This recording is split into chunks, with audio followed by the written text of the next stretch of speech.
milhão de votos. Bolsonaro foi tornado inelegível sem ser condenado por nenhum tribunal normal. Ele foi condenado apenas pela Justiça Eleitoral, ele não foi condenado por nenhum tribunal normal.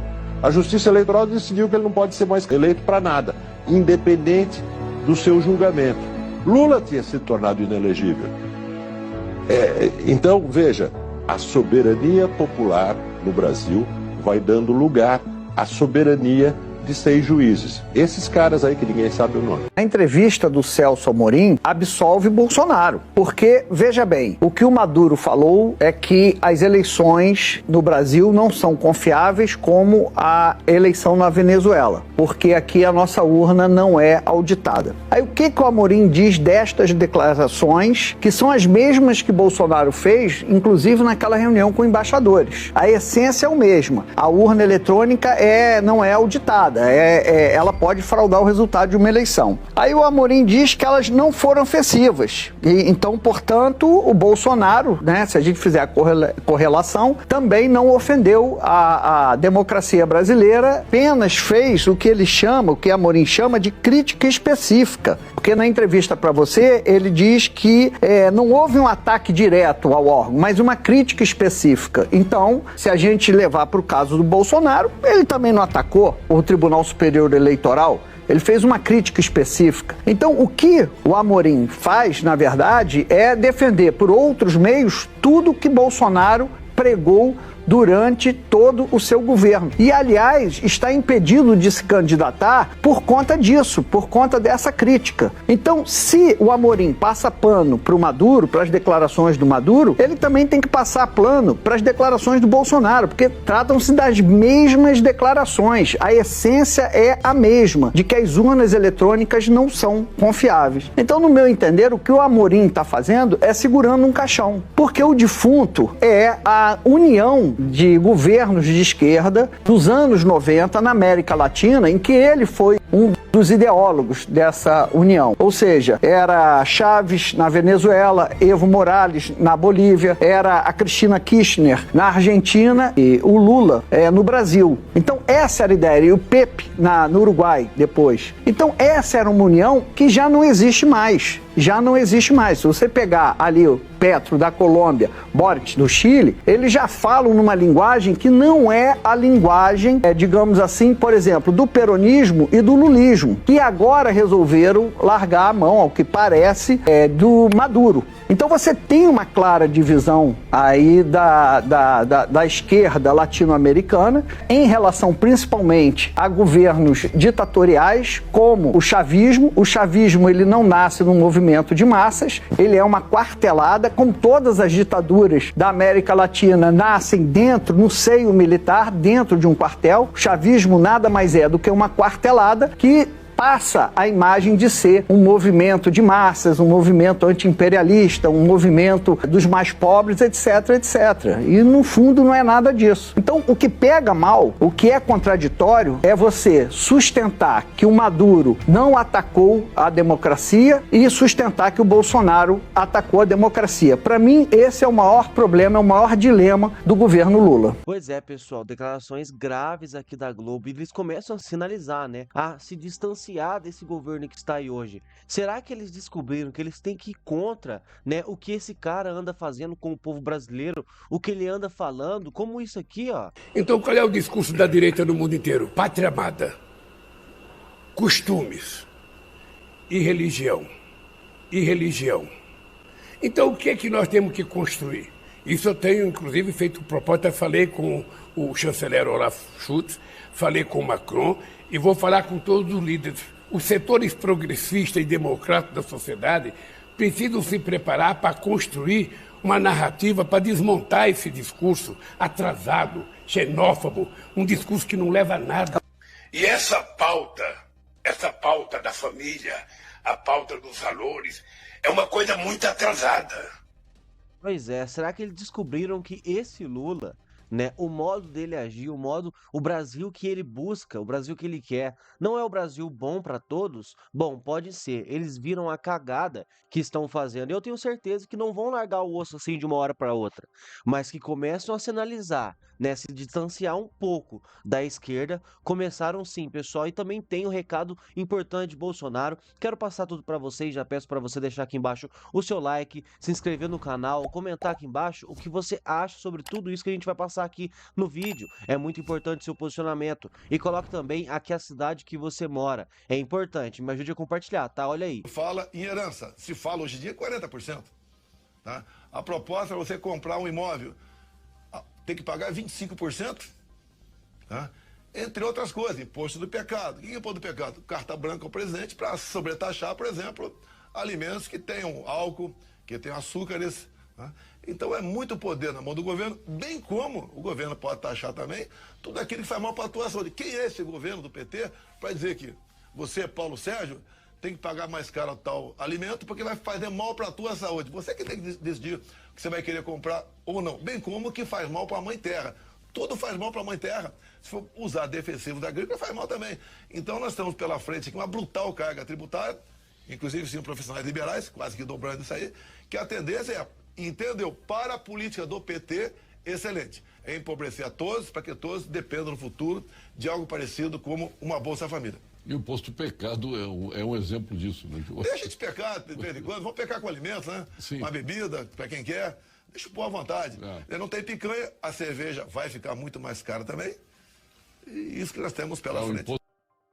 O Bolsonaro é revoltado, né? Porque ele sabe que todos esses impostos colocados hoje, todas essas taxas que estão aumentando, o governo arrecadando cada vez mais, ele sabe que com todo esse dinheiro, daria para fazer um governo melhor, daria para baixar os preços. Daria para fazer corte de gastos, porque gastam muito. Diminuir os ministérios, diminuir a quantidade de políticos. Ele sabe que dá para dar um jeito. E não acabar com o povo como esse governo que está fazendo aí. Que está fazendo conta e está mandando o boleto pro povo pagar, né? Então é uma vergonha. E é de se indignar mesmo. E tem mais um vídeo de Bolsonaro aqui, onde ele mostra, compara, fala a verdade. Como é um governo, como é o outro. Não dá para desenhar mais do que isso, deixar mais claro de como Bolsonaro aqui deixou, olha aí. O grande está no meio de vocês. Abraçá-los, cumprimentá-los, por vezes trocar uma ideia e nos prepararmos cada vez mais para essa missão. A minha vida é pregressa, pelo que tudo indica, passamos por alguns milagres. É uma sobrevivência de uma facada. E é uma eleição mesmo, que ninguém esperava. Um parlamentar encrenqueiro, que discursava para plenário vazio, recordista em processo de cassação por ter ocupado a tribuna da Câmara e por ter combatido aqueles que não querem o bem do nosso país.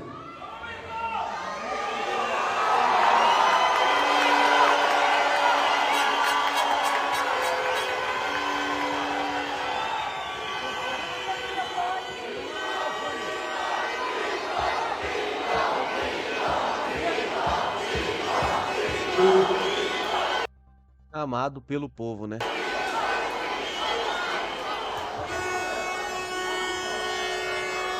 Apesar de me chamar Messias, não sou o salvador da pátria. Quem salva é o Senhor. Mas as coisas, Fernanda Betina, acontecem conosco. Você menos espera, a oportunidade está à sua frente. E você tem que aproveitá-la. Por vezes, com sacrifício para você poder servir ao próximo. Fiquei 15 anos no Exército Brasileiro. Aprendi muita coisa. E vimos que você tem como servir a pátria de outra forma, deixando no armário a farda. O Brasil é um país fantástico. Ninguém tem o que nós temos. É um país cobiçado pelo mundo todo. Se não fosse verdade, não teríamos tantos problemas assim. E nós devemos aprender, de preferência com o erro dos outros. E nós temos um grande exemplo aqui na América do Sul, que é a Venezuela. Até o Maduro agora deu um passinho para a direita. Eu até o chamei de my friend. Incrível, né? Foi só o Maduro fazer declarações contra o Brasil, contra o sistema eleitoral, contra o Lula, que a mídia fez ele se tornar um cara da direita, que a mídia fez ele se tornar um cara bolsonarista. Isso porque o Lula estendia até tapete vermelho pro cara vir aqui, coisa que nenhum país faz, ninguém aceita aquele ditador em seus territórios. E o Lula não, o Lula chamou, convidou ele para vir para cá, estendeu o tapete vermelho, a comissão dele até bateu nos repórteres aqui do Brasil, mas agora, como ele deu, né, um pitaquinho ali no Lula, a mídia o tornou de direita bolsonarista. Celso Amorim também falou o que o Maduro disse, foi apenas uma crítica construtiva. Olha, quando ele fala é uma crítica, quando eu falo é crime. E eu sempre estive no meu direito de apresentar propostas no parlamento. Mas hoje aqui é um dia especial para Porto Alegre. Nós tendo um casamento político para continuar à frente da prefeitura por mais 4 anos, o nosso prefeito Sebastião Mendes.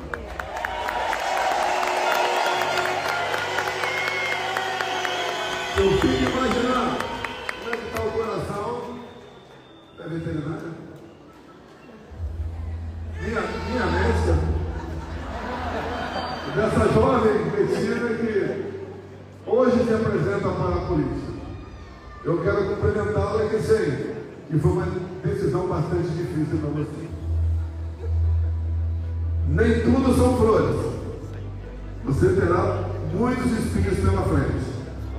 Mas bote na sua cabeça, esse sacrifício é por vocês de Porto Alegre. É continuar o trabalho do prefeito Melo, que enfrentou dificuldades também aqui, com essa catástrofe que se abateu sobre todo o Rio Grande do Sul. Que nós, o restante do Brasil, estamos solidários a vocês. Eu queria ter o poder da caneta para colaborar pela reconstrução desse grande estado, Rio Grande do Sul. Até porque o mundo passou por uma pandemia e quis o destino que caísse no meu mandato buscar soluções para isso. Fizemos a nossa parte. Ouso dizer que não errei nenhuma observação sobre a Covid. Principalmente respeitando aqueles que devem estar na vanguarda da solução desse problema, que é a classe médica do Brasil. O médico, mais que o direito, ele tem o dever de salvar vidas ou minorar as dores do seu paciente. Por vezes, a mesma coisa acontece quem está à frente de uma prefeitura. É buscar gerir da melhor maneira possível o seu orçamento. E nenhum prefeito, nenhum governador ou nenhum presidente pode dar mais do que tira de vocês. Por isso, o nosso governo foi marcado como o único na história do Brasil que reduziu a carga tributária. No momento de crise no mundo, um final de pandemia e uma guerra lá fora, onde os preços explodiram no mundo todo, em especial os combustíveis, com a ajuda do parlamento e não na canetada, nós zeramos os impostos federais de combustíveis e botamos um teto no ICMS, que é o imposto estadual também dos combustíveis. Reduzimos em 1/3 o IPI de mais de 4 mil produtos. E também zeramos o imposto de importação de dezenas de outros. E acreditem, o Brasil passou a arrecadar mais. Pois é, foi um governo totalmente diferente, né? Como ele disse aqui, reduziu o imposto, reduziu a carga tributária e mesmo assim aumentou a arrecadação, porque os preços no Brasil ficando mais barato, o povo passou a comprar mais. Então foi um governo revolucionário que aconteceu no Brasil. Amigo, se não fosse a pandemia, ele não tinha nem de nenhuma forma, de nenhum jeito, iam conseguir tirar o Bolsonaro em 2024. Não ia ter como. Porque o Brasil estaria tão avançado, tão melhor do que como nos governos petistas, que não teria como tirar ele. Mas veio, né, aquela pandemia que acabou com o governo dele. Ele teve que aumentar tributo, teve que segurar a bomba que foi, né, a pandemia no mundo todo, não só no Brasil, como no mundo todo. E acabou, né, piorando ali um pouco a situação do seu governo, mas que não tem comparação. Não tem como comparar um governo com o outro. Se tem uma coisa que me deixa nervoso é quando o cara vem falar pra mim que os governos é parecido, que são meio igual. Não, olha aqui, você pode até não gostar do Bolsonaro. Não, ele fala palavrão, ele fala umas coisas que eu não gosto, ele se posicionou a uma coisa que eu também não sou a favor, tudo bem. Você ir contra, você ser contra ele. Agora, comparar governo Bolsonaro com o governo Lula, não tem como comparar, desculpa. Não tem como, não tem comparações. É impossível. E olha só, pessoal, esse resumo da Ana Paula falando sobre a Olimpíada, a abertura, tudo que está acontecendo lá. E é uma verdadeira vergonha, olha só. Essa inclusão, essa tal inclusão, né? Nessa inclusão tem o ódio aos valores cristãos? Que inclusão é essa? Né? Um quadro tão sagrado para os cristãos, né? A Santa Ceia,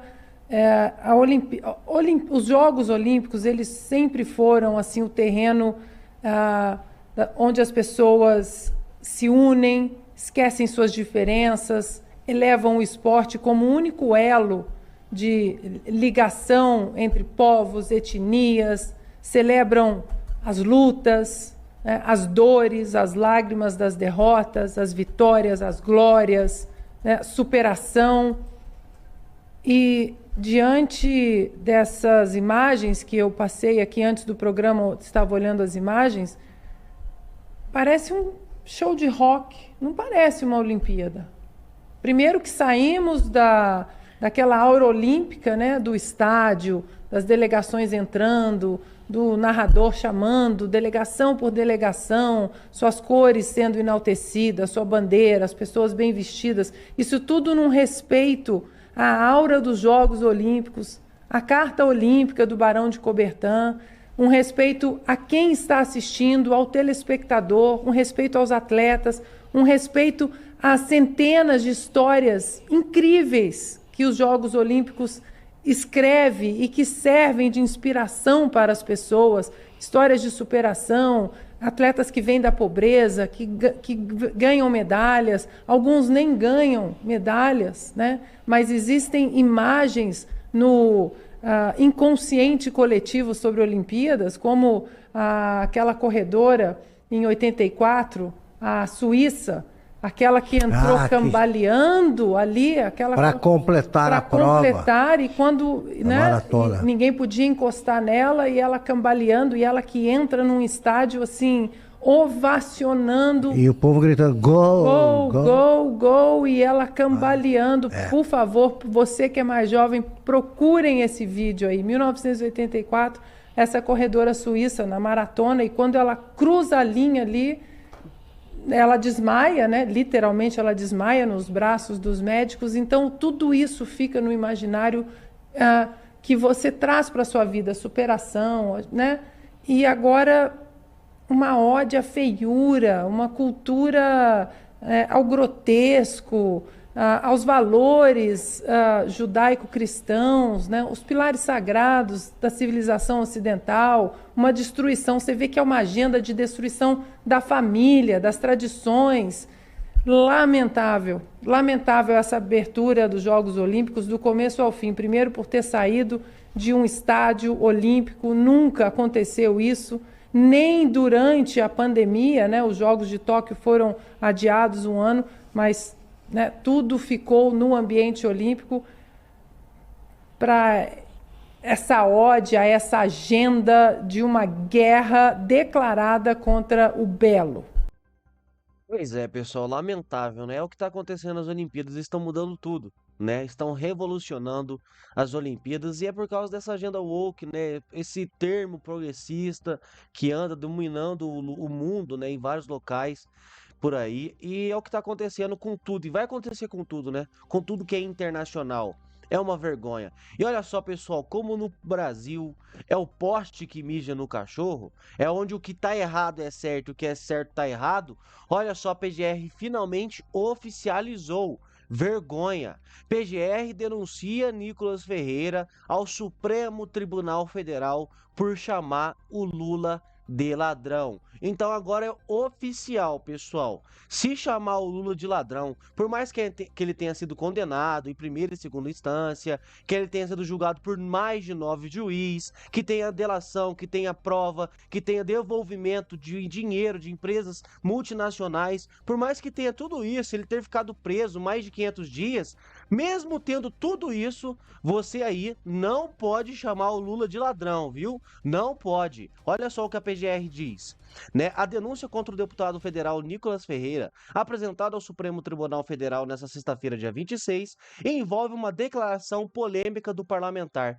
O ministro Luiz Fux é o relator do inquérito, iniciado em abril deste ano na corte. O caso ganhou destaque devido aos comentários feitos por Ferreira durante um evento, né, em organização das Nações Unidas, em novembro de 2023, onde chamou o Lula de ladrão. De acordo com o Código Penal, injúria contra o presidente da República requer o Ministério da Justiça encaminha a denúncia. Ricardo Capelli, então, né, ministro da pasta, solicitou ao STF a abertura da investigação contra o Nicolas Ferreira. O site do G1 tentou contato com o deputado, mas não obteve resposta até a última atualização, né, da reportagem aqui. Nicolas Ferreira e a denúncia. A Procuradoria-Geral da República, a PGR, informou ao Supremo que Nicolas Ferreira fez ofensas pessoais ao presidente durante sua apresentação em inglês no evento da ONU. Segundo o Ministério Público, o deputado afirmou: isso, né, se encaixa perfeitamente com Greta e Leonardo DiCaprio, por exemplo, que apoiaram o nosso presidente socialista chamado Lula, um ladrão que deveria estar na cadeia. Conforme os documentos apresentados, em laudo, né, um laudo da Polícia Federal confirmou a ocorrência do crime. O vice-procurador-geral da República, Hindenburgo Schettelbrand Filho, apontou que, mesmo após a repercussão dos fatos, as postagens permanecem disponíveis, perpetuando a ofensa. O que é a transação penal? Para crimes com pena de até 2 anos, como é o caso da injúria, a lei prevê a possibilidade de transação penal. A transação penal é de um acordo, né, feito entre o Ministério Público e o acusado, que o envolve a aplicação antecipada de uma pena de multa ou restrição de direitos. Se a negociação for concluída, o processo é arquivado, evitando um longo trâmite judicial. No caso específico, o MP entendeu que é aplicável o aumento de pena de 1/3 devido ao fato do crime ter sido cometido contra o presidente e uma pessoa com mais de 60 anos. Tadinho, não pode chamar o Lula de ladrão. Quais serão os próximos passos do STF? Se a audiência preliminar da transação penal não resultar em um acordo entre o MP e o Nicolas Ferreira, o STF abrirá um prazo para que o parlamentar apresente sua defesa em até 15 dias. Posteriormente, o Supremo decidirá, em julgamento colegiado, se a denúncia será aceita. Se a denúncia for rejeitada, o caso será arquivado. Entretanto, se for admitida, Ferreira se tornará réu e responderá ao processo penal, que pode culminar em condenação ou absolvição. Quais são, né, as possíveis consequências desse processo? Além da possibilidade de detenção de 6 meses e multa, o Nicolas Ferreira pode enfrentar o aumento de pena de 1/3 devido às circunstâncias especiais do crime. A PGR também requer a condenação do parlamentar ao pagamento de indenização por danos causados. A decisão final cabe ao Supremo Tribunal Federal, submetendo o caso aos procedimentos e julgamentos estabelecidos pelo tribunal. É importante Importante ressaltar que o caso envolve questões delicadas de direito e justiça, impactando diretamente a imagem e a carreira do deputado Nicolas Ferreira, assim como a própria instituição presidencial. Então, como já aconteceu com diversos parlamentares da direita, mais um que agora está sendo perseguido. O Nicolas Ferreira, nada mais nada menos, o deputado mais votado, né, na história do Brasil. O único deputado federal a ganhar 1.500.000 votos, né? Um cara que representa milhares e milhares de brasileiros. Chamou o Lula de ladrão, coisa que muitos brasileiros fazem. Por quê? Por causa de tudo aquilo que eu falei para vocês. Diversas condenações, julgados por mais de 9 juízes, provas, delações, dinheiro devolvido. Aí não pode chamar o Lula de ladrão. Agora é crime chamar, né, o ladrão de ladrão. É crime chamar o céu azul de céu azul. Que vergonha que está acontecendo no Brasil. Estão tentando forçar a goela abaixo do brasileiro, tudo o que se deve fazer, tudo o que se deve falar, tudo como se deve comportar no Brasil e acabou. Não tem que criticar, não tem que ir contra o sistema. Se eles amanhã gastarem 100 mil reais em um sofá para eles colocarem um pé lá no plenário, acabou, você tem que aceitar, você não pode sair falando. Aumenta imposto, aumenta taxação, aumenta a quantidade de gastos que eles têm, aumenta a quantidade de mordomias que eles têm, e quem paga? Quem paga é a gente, e a gente não pode criticar. É isso que está acontecendo no Brasil hoje. E olha só, pessoal, Bolsonaro acusou o governo Lula de retirar a segurança blindada. Querem que eu seja executado. Isso mesmo, o próprio Bolsonaro diz, né, que o próprio Lula, ele tirou pessoalmente a sua blindagem, né, os seus carros de segurança. Olha só, o ex-presidente Jair Bolsonaro fez acusações graves ao atual governo, afirmando que seus veículos blindados e a parte de sua equipe de segurança foram retirados intencionalmente. É um direito dele, tá? Bolsonaro expressou sua preocupação durante um encontro com apoiadores em Caxias do Sul, no Rio Grande do Sul, na última quinta-feira, dia 25. Em um vídeo publicado pelo advogado do ex-presidente, o Fábio, né, na rede social X, o antigo Twitter, Bolsonaro disse: "Eles não querem mais me prender, eles querem que eu seja executado." Disse ele, né? A declaração gerou alvoroço nas redes e na mídia. O que diz a lei sobre a segurança para ex-presidente? Olha só. De acordo com a lei brasileira, especificamente a Lei 7.476 de 1986, os ex-presidentes têm direito a certas prerrogativas após o fim do seu mandato. Entre elas estão o uso de 4 servidores para segurança e apoio pessoal, bem como 2 veículos oficiais com motoristas. No entanto, a lei não especifica que esses veículos devem ser blindados, tá?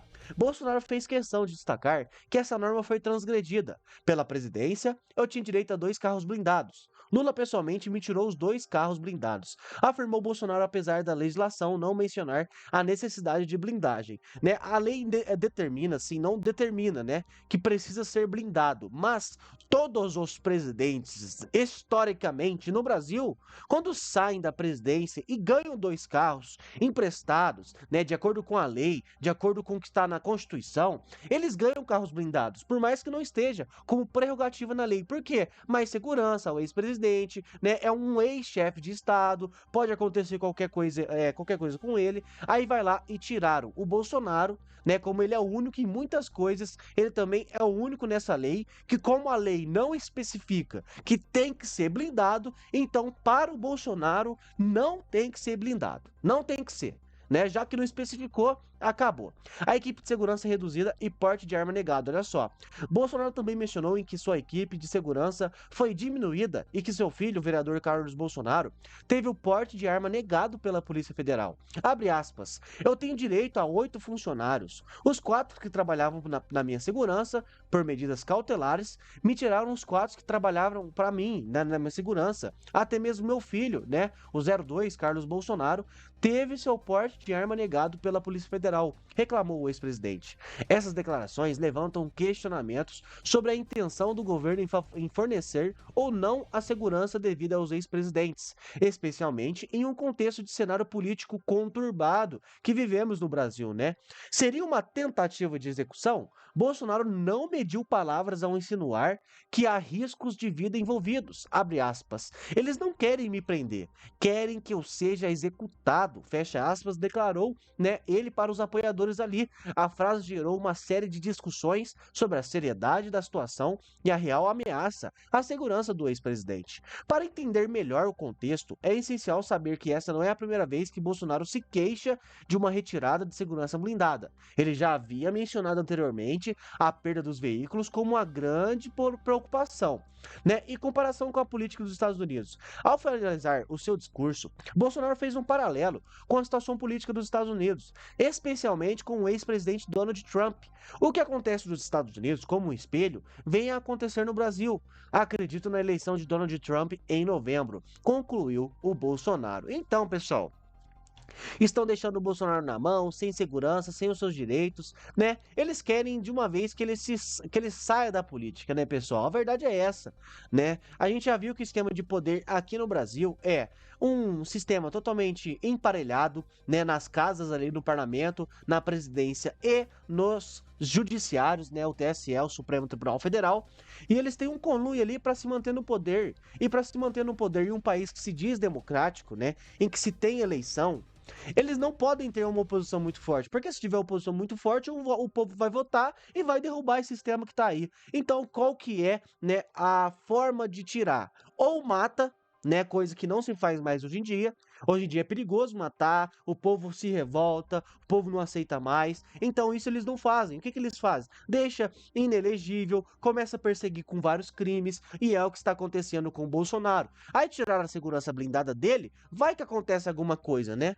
Bom, tomara que não, oremos que não. Precisamos ainda de Bolsonaro formar novas lideranças, formar novos prefeitos, vereadores, deputados, senadores e, né, formar o nosso próximo presidente da República. Caso não seja Bolsonaro, será ele que vai indicar quem vai ser o próximo. Então, a gente precisa muito dele nessa batalha aí, não é mesmo? Queria pedir para vocês comentar aqui embaixo o que vocês acham sobre tudo isso, qual é a opinião de vocês, é muito importante o seu posicionamento, tá? E olha aqui, esse canal é novo, então se você puder aí deixar o seu like e se inscrever no canal, é muito importante, vai me ajudar bastante, tá? E caso você tenha gostado dessas informações, compartilhe para mais patriotas, para que saibam o que está acontecendo no Brasil. Muito obrigado e até a nossa próxima notícia.